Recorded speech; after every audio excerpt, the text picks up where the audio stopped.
I think what really got me was that where there is no vision, one thing that makes leader, in my opinion, such a needed individual is, of course, the relationship with the Most High, but also their ability to see beyond.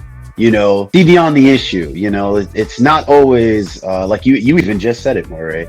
It's like, is this really going to lead someone to death? Is this really going to cause them to stumble? Is this really going to let them fall off the path of righteousness? And a person of the vision, that has the vision of the Most High, a leader, is really what I'm leaning towards. They're able to discern those things. But where there is no leader or no guidance, or anybody who's able to see what should come next, it's always going to be turmoil.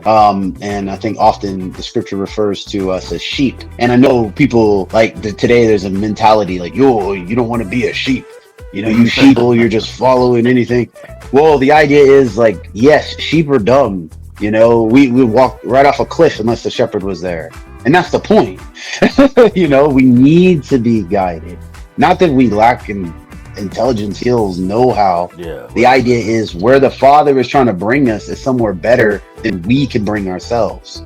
So we would need that vision. We would need the wiser part of the perspective. I don't have that. I'm trying to get there. I know what I should do, and I need to get there. So I'm trying to build to that. And some of that is through most of it is through experience.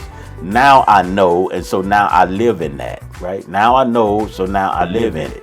That's always important. Now I know, and now I begin to live in it. So I want that to be a great encouragement to us all, to let us know that we can discuss different things, because that's how we're going to get there. How can I make my marriage better? I got to be able to talk to somebody else. Well, this is what I need to do, and I need to do that. I need to do this. You may not be there, but that goes back to what you was talking about in verse 18.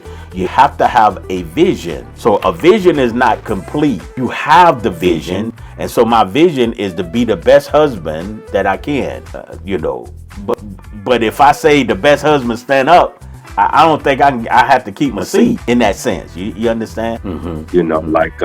Like when it comes to marriage, those who have the marriage issues, who in covenant, you should always go seek out leadership for it.